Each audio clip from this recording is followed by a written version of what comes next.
예전에 방영했던 이제 대하 드라마였죠. 대조영이라는 드라마를 여러분 기억하실지 모르겠습니다. 발해를 세우는 그 과정을 이렇게 그리는 대조영이라는 인물을 중심으로 이렇게 우리에게 참 즐거움을 주었던 드라마였죠. 마치 삼국지랑 비슷하게 대조영이라는 인물은 이제 유비 같은 느낌으로 하고, 또 그 밑에 걸사비우라고 하는 또 그 부하가 있었어요. 관우 같은 느낌이었죠. 그리고 또 흑수돌이라고 하는 이 부하는 장비 같은 그런 느낌. 그렇게 이야기를 전개했고요. 또 미모사라고 하는 이 사람인데, 이 사람은 제갈공명과 같이 이렇게 지략가였던 것으로 기억이 납니다. 그래서 그런지 참 재미있었던 기억이 나고요. 그 당시 시청률도 보니까 한 36% 정도를 달성했더라고요. 꽤 높은 시청률을 기록했습니다. 그때 기억에 깊이 남은 대사가 있었어요. 잘못된 부하에 대해서 이 잘못을 바로잡고 그 부하를 이제 결연하게 잘라내야 된다라고 하는 이런 상황이었어요. 그래서 대조영에게 미모사라고 하는 지략가가, 참모가 이야기를 건네는 것이었습니다. 대조영이 우물쭈물대고 쉽게 결정을 못 내리니까 사람을 잘라내야 되는데 그렇지 못하니까 이렇게 미모사가 말했습니다. 사람은 잃으면 다시 세울 수 있지만 원칙은 잃어버리면 그 원칙을 다시 세울 수 없습니다. 이렇게 이야기했어요. 물론 그리스도인의 입장으로서 참 한 영혼이 너무나 귀하지 않습니까? 한 영혼이 너무나 귀하기 때문에 그 대사를 전적으로 동의를 할 수는 없습니다. 그러나 나라를 세우고 이제 기틀을 잡아야 되는 상황이라면 그럴 수 있다. 또 그럴 필요가 있겠구나라는 생각을 한번 해보게 되는 그런 대사였던 것 같아요. 그 대사 속에서 이 원칙이 얼마나 중요한가, 원칙의 중요성에 대해서 한번 생각해 볼 수 있게 되었습니다. 가만히 보면 원칙이 무너지는, 원칙이 고수가 되지 않는 곳에 생기는 문제들을 많이 발견하게 됩니다. 원칙대로 해야 되는데 그렇지 않아서 설렁설렁해서 부실공사해서 생기는 대참사들을 우리는 참 기억하고 있습니다. 그리고 그런 일들이 안타깝게도 오늘날도 일어나고 있다는 것입니다. 원칙만 잘 지켰어도, 충실했어도, 원칙을 잘 고수했으면 생기지 않을 문제인데 왜 그렇게 되었을까, 참 우리가 안타까워하는 것이죠. 그러면서 우리 또한 이러한 원칙을 잘 지키지 못한다는 것을 보게 됩니다. 원칙대로 살면 여러분 얼마나 숨막힙니까? 그렇지 않습니까? 좀 살면서 유두리 있게, 융통성 있게 살아야 하는데 어떻게 원칙만 고수하면서 살 수 있겠어요? 특별히 틀에 얽매이기 싫어하는 사람, 형식에 얽매이기 싫어하는 사람일수록 더 그렇습니다. 저와 같은 사람의 부류들이죠. 제가 좀 이렇게 형식적이고 틀에 얽매이는 걸 싫어해서 똑같은 일인데도 이렇게 어쩔 때는 다르게 하고 엉뚱하게 이렇게 할 때가 좀 있어요. 그러나 그럼에도 불구하고 반드시 원칙이 고수되어야만 하는 그런 상황들, 현장들이 있다라는 것이죠. 미모사의 대사처럼 되돌릴 수 없는 원칙이 있고 그 원칙이 무너질 때 발생되는 대참사들이 있다라는 것입니다. 그래서 반드시 고수되어야만 하는 원칙들이 있다라는 것입니다. 자, 오늘 우리는요, 본문을 통해서 정말 유명한 사건을 보게 됩니다. 여러분 다 알다시피 여리고성 함락 사건이죠. 여리고성은 그 당시 인류가 건설한 세계에서 가장 오래된, 지금도 마찬가지로 세계에서 가장 오래된 도시입니다. 주전 9,000년 전, 그러니까 지금으로부터 몇 년 전입니까? 11,000년 전에 그곳에 사람들이 살았습니다. 여리고성의 성벽은 내벽과 외벽으로 이어져 있고, 그리고 2개의 벽으로 이루어져 있습니다. 그리고 그 높이는 내벽을 기준으로 9m, 또 두께가 3.5m로 둘러쳐 있는 거예요. 굉장히 두꺼운 것이죠. 굉장히 견고한 것입니다. 그렇게 오랜 기간 동안 사람들이 살 수 있었던, 그렇게 역사를 보존할 수 있었던 비결이 무엇일까? 건축 기술이 그 당시 그렇게 발달되지 않았는데도 불구하고 그렇게 튼튼한 성벽을 만들어낼 수 있는 실력이 있었다는 것이죠. 또 고고학자들에 의해 발견된 그런 자료들에 따르면 그 당시 관계수로도 그곳에 있었다는 거예요. 그래서 농업을 또 농업도 잘 진행되어지고 있었다는 것입니다. 한마디로 말해서 여리고성은 외적으로나 내적으로 아주 튼튼하고 부족함이 없는, 그 당시 그러니까 도시화가 너무나 잘된 최첨단의 성벽이었다는 것이죠. 자, 우선 이렇게 견고한 여러분 여리고성이 왜 첫 번째 공략 대상이었을까? 어쩌면 이런 생각을 해보게 돼요. 아니, 이스라엘 백성들이 가나안에 들어가서 첫 번째 정복 전쟁을 하는 것인데 처음부터 뭐 게임 같은 거 할 때도 난이도 하부터 시작하잖아요. 쉽게 하면서 이 전투 경험도 살리면서 나중에 이 큰 전투도 싸울 수 있는 건데 왜 처음부터 이렇게 난이도가 최상인 내적으로나 외적으로나 아주 견고한 그 성을 왜 점령해야만 하는 것일까? 왜 이런 미션을 주는 것일까라는 생각을 해보게 됩니다. 근데 여리고성은 우리 몸으로 따지자면 어디와 같은 곳일까요? 허리와 같은 곳이 중심부입니다. 가나안의 중심부. 그래서 이곳을 쳐야지만 북으로 남으로 진출할 수 있는 그런 요충지라는 것이에요. 여기서 만약에 이 가나안 성을 점령하지 못한다면, 여리고성을 점령하지 못한다면, 그리고 우회해서 뭐 쉬운 데를 치면 어떻게 될까요? 이 여리고성에 가나안 부족들이 모여서 힘을 집결해서 또 에너지를 소모하고 전투에 의해서 힘을 뺀 이스라엘 백성들의 뒤를 칠 수가 있는 거죠. 기습을 당할 수 있는 겁니다. 그러면 더 힘들어지는 거예요. 그러니까 이곳은 전략적으로 반드시 무너뜨려야만 하는 관문과 같은 곳이었다는 것이죠. 그리고 이곳은 가나안의 상징적인 장소였습니다. 그들에게 있어서는 이곳은 힘의 근원이라고 말할 수 있는 것입니다. 사실상 이스라엘의 힘과 능력으로는 여리고성은 무너뜨릴 수 없어요. 절대 이길 수 없는 게임이라는 거예요. 1절에도 나와 있지만 그들이 그 문을 굳게 닫았다라고 했습니다. 여러분, 높이 9m의 성벽을 굳게 닫았는데 어떻게 올라갑니까? 올라갈 수가 없는 것이죠. 그렇다면 여러분, 이것은 누구의 힘에 의해서 가능할 수 있을까요?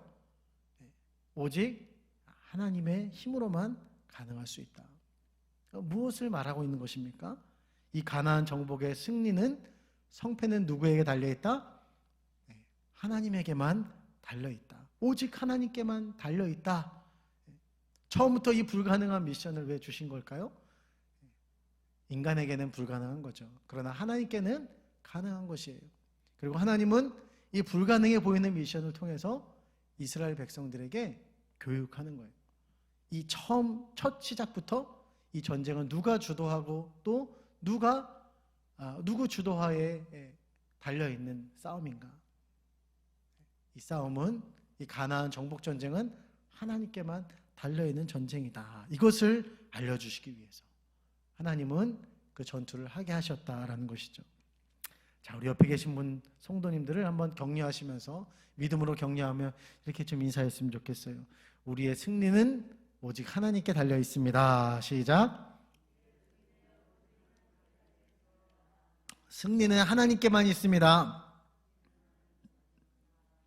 바로 하나님은 이 전쟁을 통해서 확실하게 이스라엘 백성들에게 알려주시는 거예요.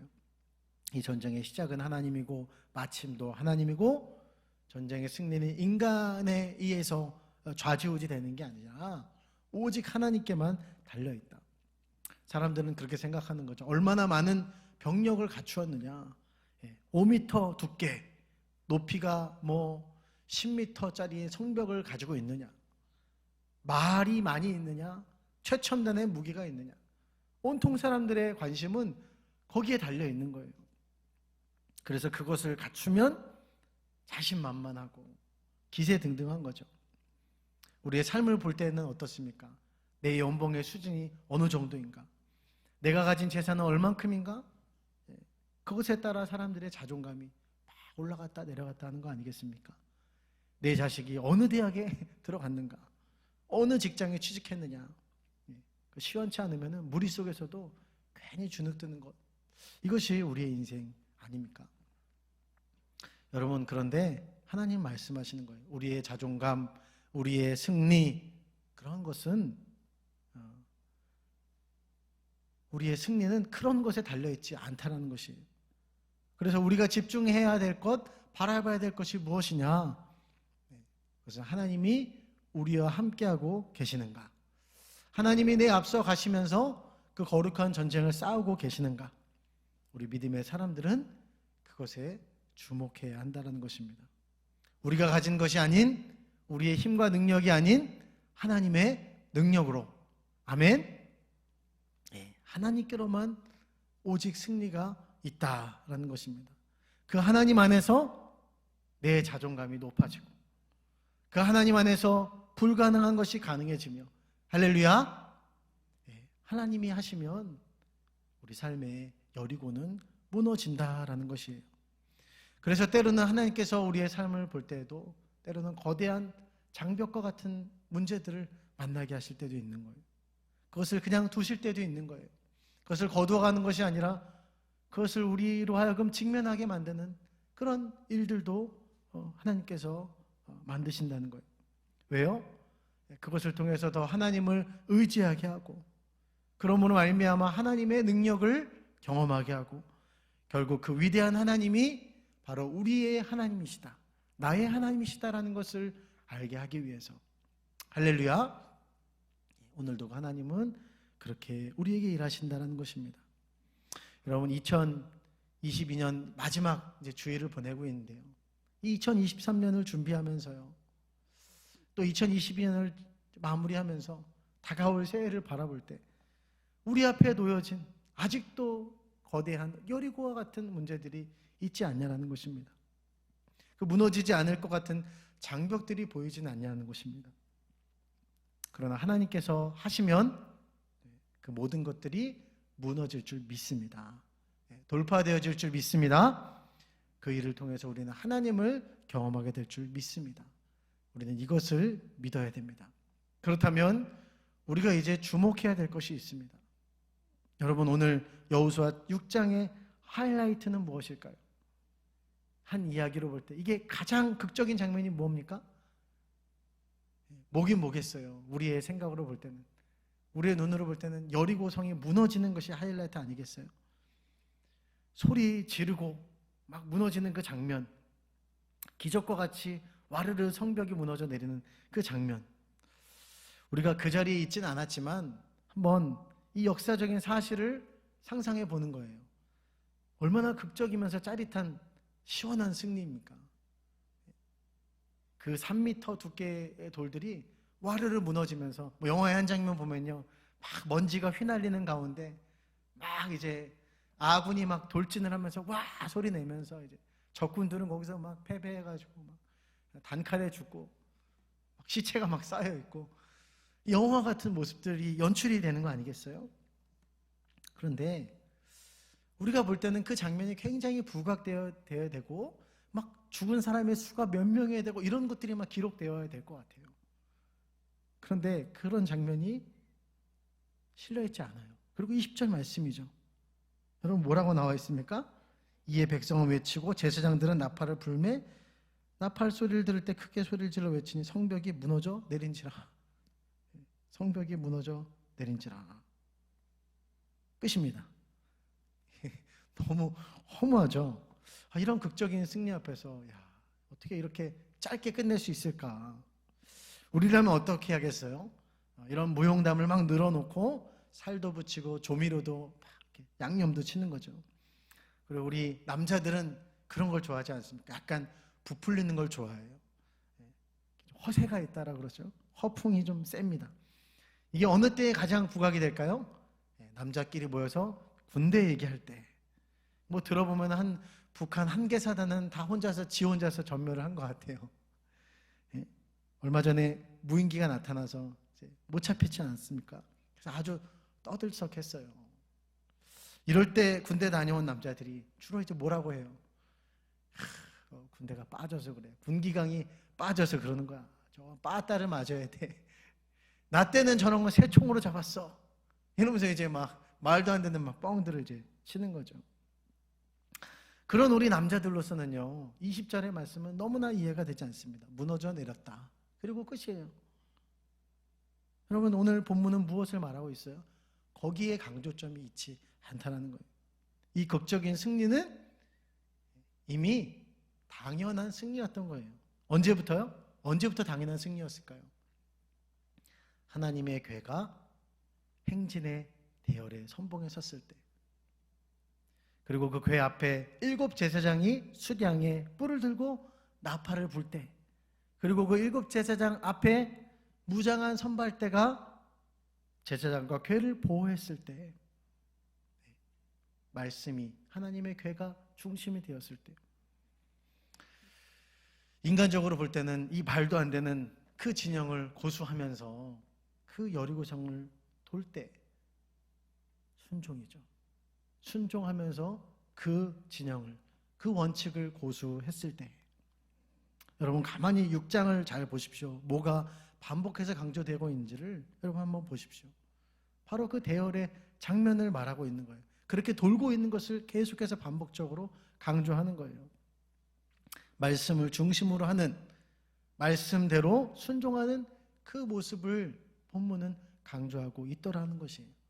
하나님의 궤가 중심이 되어서 이동하는 그 장면, 그것이 성벽이 무너져 내린 것보다도 더 극적인 장면으로 이야기하고 있는 거죠. 하이라이트인 거죠. 여러분, 궤가 무엇입니까? 하나님의 말씀인 거죠. 하나님 말씀이 무엇입니까? 곧 하나님을 상징하는 것이죠. 이미 그 성의 주인이 누구예요? 싸우지도 않았지만 그 성의 주인은 하나님인 거예요. 하나님이 그냥 그 성을 돌고 있는 거예요. 왕이신 하나님이, 여리고성의 왕이신 하나님이 그 성을 돌고 있고, 그 왕이 입장해야 되기 때문에 그냥 성벽은 알아서 왕 앞에서, 피조물은 알아서 무너지고 길을 터주는 그 장면 아니겠습니까? 그래서 이건 뭐 전투라고 하기보다는요, 그냥 여리고성의 주인으로 들어가시는 하나님, 왕의 대관식이다라고 말할 수 있을 것 같습니다. 그렇게 성이 무너지는 장면은 하이라이트가 될 수 없습니다. 그보다는 궤가 중심이 되어서 행진하는 그 장면이 바로 그 하나님의, 만군의 하나님 여호와, 그 하나님이 중심이 되는 하이라이트의 장면이라는 것입니다. 우리가 많이 실수하는 것이 있죠. 하나님이 하신 일, 어떤 표적에 우리가 너무나 집착할 때가 있는 거예요. 물론 그런 경험들을, 그런 놀라운 기적들을 체험하지 않은 것보다는 낫지만, 그러나 여러분, 그보다 더 중요한 것이 무엇입니까? 그 일을 통해서 하나님이 우리와 함께 하시는 것, 하나님의 말씀이 우리 가운데 주어지는 것, 그 일을 통해서 하나님의 말씀을 떠올리는 것, 이것이 더 중요한 것 아니겠습니까? 그리고 그 일을 통해서 우리가 하나님과 동행하며 말씀 중심으로 살아가는 것, 이것이 더 중요한 것이죠. 그 사건을 경험했다라는 것이 중요한 것이 아니라는 거예요. 따라서 우리가 주목해야 될 것이 무엇입니까? 어떻게 승리할 거냐라고 하는 그런 문제가 아닌 거예요. 왜냐하면 이미 승리는 주어진 것이기 때문입니다. 여러분, 옆에 계신 분에게 다시 한번 믿음으로 선포했으면 좋겠어요. 승리는 이미 주어졌습니다. 시작. 당신은 이미 승리자입니다. 여러분, 승리는 이미 주어졌습니다. 왜냐하면 예수 그리스도의 십자가가 모든 것을 이기셨기 때문인 거예요. 우리가 무엇을 했기 때문에가 아니라, 우리가 뭘 해서 승리하는 것이 아니에요. 이미 예수 그리스도께서 승리하셨기 때문에, 그 예수 그리스도의 십자가의 승리가 우리의 승리인 줄 믿습니다. 우리가 주목해야 될 것은 그냥 승리 그 자체가 아니라는 것이에요. 오늘 본문을 보십시오. 이미 여리고는 돌기 전부터 상황이 다 정리가 된 거예요. 어떻게 하면 이길 거냐, 질 거냐, 뭐 이런 가능성에 대한 언급이 전혀 있지 않아요. 승리에 대한 전제를 깔고 이야기를 하는 거예요. 우리 함께 17절부터 19절 말씀을 그런 관점에서 한번 읽어보시겠습니다. 시작. 이 성과 그 가운데 있는 모든 것은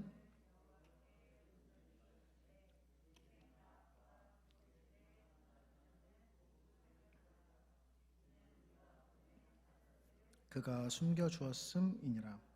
너희는 온전히 바치고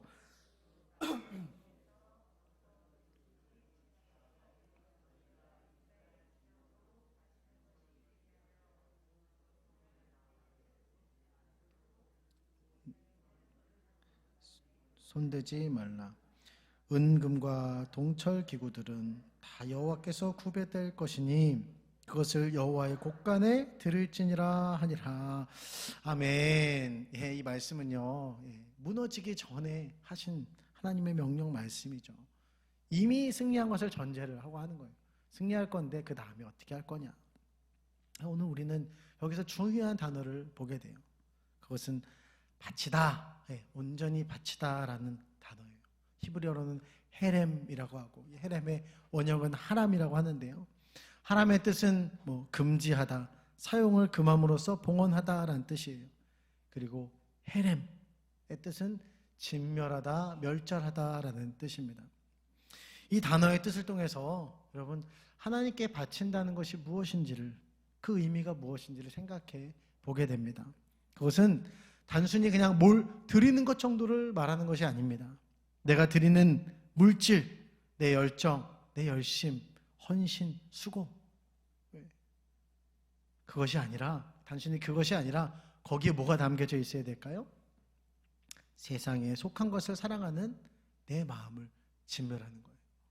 내 물질이 가는 그곳에 물질을 드리며 이것이 나의 주인이 아닙니다. 그것을 진멸하는 나의 마음이 담겨져 있는 물질, 내 수고와 자랑에 나를 드러내려고 하는 내 욕심을 진멸하는 거예요. 자칫하면 변질될 수 있는 여지조차도 남기지 않는 그 헌신, 바로 그것이 하나님께 바쳐지는 것이다 라는 것을 오늘 이 단어를 통해서 생각해 보게 됩니다. 여러분이 헤렘, 진멸이라는 말처럼 이스라엘 백성들은 정말 남녀노소 할 것 없이 가축, 구분 없이 살아있는 것들을 싹 진멸해야 합니다. 여러분, 왜 하나님은 그런 명령을 주셨을까요? 어떤 이들은 이 본문을 보면서요, 하나님이 정말 무자비하다, 애들이 뭔 죄라고, 가축은 뭔 죄라고 그렇게 주장해요. 그러나 여러분, 그 당시 가나안의 문화를 볼 때 이것은 불가피한 명령입니다. 가나안의 문화에는 어떤 문화가 있을까요? 인간의 존엄성이 없어요. 레위기 18장에 보게 되면 몰렉이라는 신의 이름이 거론이 되는데요, 이 몰렉은 우상입니다.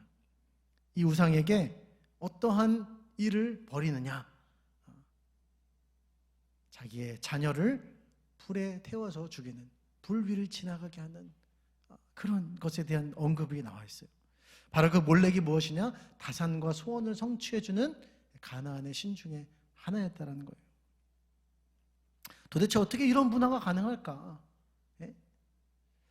이것이 가능했던 것은요, 부도덕한 성문화가 그 가나안 땅에 만연했기 때문입니다. 그러니까 막 문란하게 성생활을 하면서 자식들을 낳는 거예요.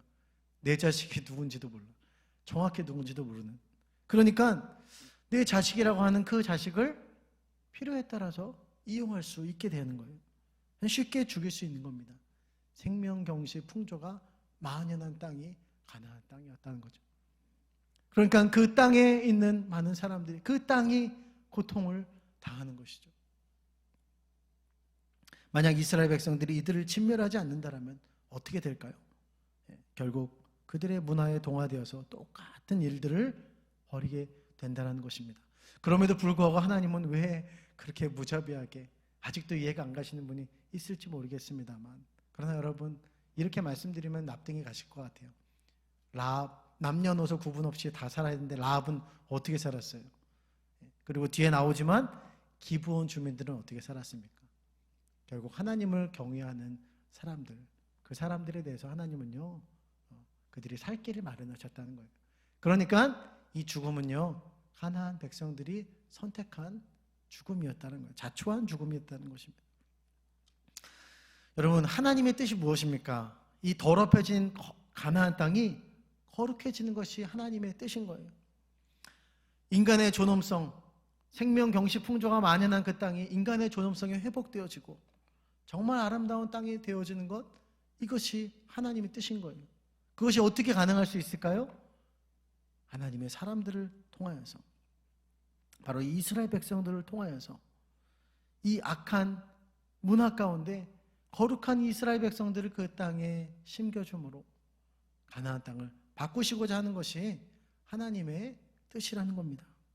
그래서 더 장기적으로 볼 때는 이 회복된 가나안 땅을 통해서 또 그 주위의 나라들이, 열방이 회복되어지고 하나님께 돌아오게 하는 것이 하나님의 뜻이라는 거예요. 그래서 그것을 이룰 수 있는 유일한 길이 무엇이에요? 헤렘, 진멸이라는 것입니다. 그 원칙이었다는 거예요. 그 원칙이 무너지면 어떻게 될까요? 이스라엘도 망하고 스스로 자정할 수 있는 능력을 상실한 가나안도 더 이상 대안이 없다라는 것입니다. 안타깝게도 이 원칙이 무너져서 이스라엘 백성들이 후에 타락의 길로 돌아서게 되는 것을 우리는 성경을 통해 보게 됩니다. 여러분, 우리의 삶을 한번 돌아보십시오. 내 안에 숨겨진, 남겨둔 내 욕심, 세상에 대한 어떤 미련, 그런 것들이 우리를 하나님께로부터 가까이 하게 하냐는 거예요. 그런 것들이 우리로 하여금 하나님께로 더 멀어지게 하지 않냐라는 것입니다. 2020년을 돌아보면서요, 헤렘해야 될 것, 진멸해야 될 것들을, 그 영역을 우리 가운데 남겨두고 있지 않냐라는 것입니다. 그래서 그 일로 인해서 오늘 우리의 삶에 우리가 고통을 당하고 있지 않냐라는 것입니다. 점점 이 세상이, 문화가 너무나 급속도로 변해져 가고 있고 안 좋은 쪽으로 더 폭력적이고 자극적이고 쾌락적이고 이런 것들로 변해져 가는 것을 보게 돼요. 그리고 그것이 마음을 지키고 하나님 앞에 서게 하는 것을 얼마나 어렵게 만드는 걸까를 우리는 볼 수 있습니다. 그래서 조금 통제하고, 요 정도만 보고 말아야지, 그리고 다음번에 이러지 말아야지, 수정할 수 있는 문제가 아니란 것을 우리는 점점 이 시대를 살아가면서 우리가 경험하고 있는 거예요. 우리 자녀 세대를 보면서 그들을 돌이키는 것이 참 쉽지 않구나라는 것들을 우리는 보고 있습니다. 분명한 것은요, 도무지 타협할 수 없는 영역이 있다는 것입니다. 우리는 그것을 어떻게 발견할 수 있을까요? 그리고 어떻게 그것들을 진멸할 수 있을까요? 그 해답은 여리고성을 돌았던 그 진영의 중심에 있다는 것입니다. 하나님의 교회, 하나님의 말씀에 있는 줄 믿습니다. 하나님의 말씀을 기준으로 우리가 아닌 것들을 발견하게 되는 거예요. 그러면 우리는 그 가는 길을 멈춰야 되는 것이죠. 하나님의 말씀의 기준으로 볼 때 더 가야 하는 믿음으로 도전해야 되는 것이 있습니다. 그럼 우리는 그 말씀대로 더 전진해야 되는 것이, 바로 이것이 오늘 우리에게 주어진 헤렘이 아닌가라는 생각을 해보게 됩니다. 하나님의 말씀을 따라서 거절할 것은 과감하게 거절하고, 그것에는 눈길조차 주지 않는, 마음 주지 않는 그것, 오늘 하나님께서 우리에게 요구하시는 바 헤렘인 줄 믿습니다. 그것이 하나님의 원칙이요 승리자로 부름받은 우리들의 삶인 줄 믿습니다. 이렇게 살아가는 것이 승리의 비결이요, 또 승리 이후에 더 큰 승리와 영광을 누리는 길이라고 오늘 본문은 말하고 있습니다. 또한 하나님 안에서 이미 승리자로서 살아야 할 의무다라는 것을 오늘 성경은 우리에게 말씀하고 있습니다. 사랑하는 성도 여러분, 우리는 믿음 안에서 예수님과 함께 이미 승리한 자들인 줄 믿습니다. 안 믿으시나 봐요. 여러분, 우리는 예수님 안에서 이미 승리한 자들인 줄 믿습니다. 그 승리자로 부름받은 자들인 줄 믿습니다. 우리는요, 성취되어진 그 승리들을 맛볼 자들이지 가능성을 보면서 계산하고 전전긍긍할 자들이 아니라는 것이에요. 우리는 하나님 말씀 안에서 하나님의 뜻, 이 원칙을 고수하며 살아갈 거룩한 사람들로 부름을 받은 자들인 줄 믿습니다. 그것은 승리자에게만 주어진 삶인 것입니다. 바로 그 사람들을 통해서 하나님은 땅을 변화시키고 민족을 변화시키고 하나님의 나라를 확장시키고 그 사람들이 밟는 땅 그 모든 영역을 거룩한 영역으로 바꾸어 가시는 줄 믿습니다. 우리가 그 주역들로 부름받은 줄 믿습니다. 그래서 오늘 우리는요, 이미 승리한 자로 부름받음을 확신하고 믿고 하나님의 말씀을 따르는 자들이 되어야 하는 것입니다. 하나님은 우리에게 이 거룩한 원칙을 주셨어요. 이 원칙을 지키고 고수하라고 말씀하시는 거죠. 이 원칙을 고수하는 모습이 무엇인지 오늘 이 여리고성을 도는 백성들의 모습을 통해서 우리는 발견할 수 있는 거예요. 묵묵하게 하나님의 말씀을 따라서 의심도 가고 때로는 포기하고 싶기도 한데 어리석은 명령 같은데 그런데 바보같이 묵묵하게 그것을 따르는 거죠. 세상 사람들은 바보라고 할지 모르지만 그러나 하나님의 편에서 볼 때 그것은 믿음의 행동이요 하나님이 기뻐하시는 모습인 줄 믿습니다. 여러분, 이에 대하여서 요한 웨슬레 목사님은 설교 제목이 이래요. 거의 크리스찬이라는 설교를 하셨는데 이 설교를 통해서 이렇게 말씀하셨어요. 거의 응답받을 때가 되었는데 낙심해서 기도를 멈추는 신자들이 많다는 것이에요. 하나님께서 거의 문제를 해결해 주실 때가 됐는데 순종하기를 포기하는 신자들이 있다는 것입니다. 여리고성을 5바퀴, 6바퀴만 돌다가 포기하는 신자가 많다. 그래서 참된 승리를 경험하는 자들이 적다라고 그렇게 말씀하셨어요. 경건한 삶, 거룩한 싸움을 포기하고 헤렘하지 않는 그 신자, 원칙을 고수하기를 포기하는 그 신자를 두고 하시는 말씀이죠. 그래서 하나님의 승리를 경험할 수 없다라는 것입니다. 오늘 여러분의 삶에 잃어버린 원칙이 있지 않습니까? 여러분, 2022년을 마무리하면서 아직 남겨둔, 아직 하지 못한 헤렘의 대상이 있지 않습니까? 여러분 중에 혹시 한 바퀴를 돌다가 그냥 빨리 포기했거나 아니면 여러분 중에는 이제 6바퀴 돌고 7바퀴만 남았는데 6바퀴에서 아이고 힘들다 하고 포기하고 있는 영역이 혹시 있지 않습니까? 그렇다면 오늘 우리의 믿음의 결단은 무엇이 되어야 될까요? 하나님께 우리의 삶을 온전히 바치는, 헌신하는 그 믿음의 행동이 되어야 될 줄 믿습니다. 하나님께서는 이 여리고서 사건을 통해서 우리에게 말씀하시는 것이죠. 온전한 바침, 헌신에 이미 승리는 보장되었다라고. 또 그 승리 이후에 더 큰 영광이 기다리고 있다라고. 포기하지 말라고, 낙심하지 말라고 우리를 믿음으로 독려하고 계시는 줄 믿습니다. 그리고 바로 그 사람을 통하여서, 그 순종하는 그 사람을 통하여 하나님의 거룩한 사역을 하나님께서는 그를 통하여 펼치시고 열방을 구원할 주역으로 세우신다. 할렐루야. 사랑하는 성도 여러분, 우리가 이 주역들로 서겠다고 결단하는 오늘 이 밤이 되었으면 좋겠습니다. 하나님께서 거룩하게 쓰시는 귀한 하나님의 사람 될 수 있기를 여러분 예수님의 이름으로 축복합니다. 우리 함께 기도하시겠습니다.